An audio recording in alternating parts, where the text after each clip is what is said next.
a presenter on Russia's state-owned Russia 1 has threatened that a nuclear weapons deployment will be the only option left to Russia after Finland and Sweden join NATO. Their official reason to join NATO is fear. But they'll have more fear in NATO. When NATO bases appear in Sweden and Finland, Russia will have no choice but to neutralize the imbalance and new threat by deploying tactical nuclear weapons, President Dmitry Kiselyev reportedly said on the channel. Finland's parliament is expected to ratify the country's request to become a NATO member today, with Sweden due to follow suit in quick order.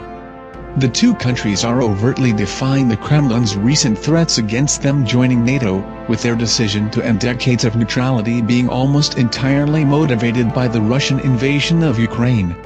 Finland and Sweden would be warmly welcomed into the alliance and their application would be fast-tracked, said NATO Secretary General Jens Stoltenberg. But Russia has threatened retaliations if the two countries will go through with their application process. Russian President Vladimir Putin warned his Finnish counterpart that it would be a mistake for Finland to seek NATO membership since there's no threat to Finland's security. A phone call between the two leaders, initiated by Finland, did not ease up tensions between the two countries over Helsinki's will to join NATO. Russian news media and authorities have in the past threatened a nuclear strike in response to the way Western countries are mobilizing against Moscow.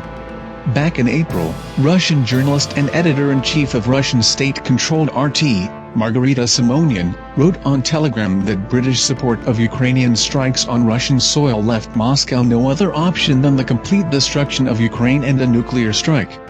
In an interview with state TV Russia 1, Russian Defense Committee Deputy Chairman Alexei Zhuravlyev mentioned a potential nuclear strike on the UK, saying that the RS-28 Sarmat hypersonic nuclear missile, also known as Satan II, could strike Britain in 200 seconds. A nuclear threat came from Putin himself when, at the beginning of the invasion of Ukraine, he announced that he was moving his deterrent forces, widely understood as Russia's nuclear weapons, to combat-ready status.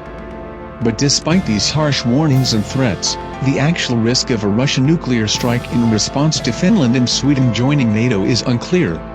Whether Putin would decide to respond to the situation by using the country's nuclear weapons is unknown, but most political experts and Western intelligence expect him not to.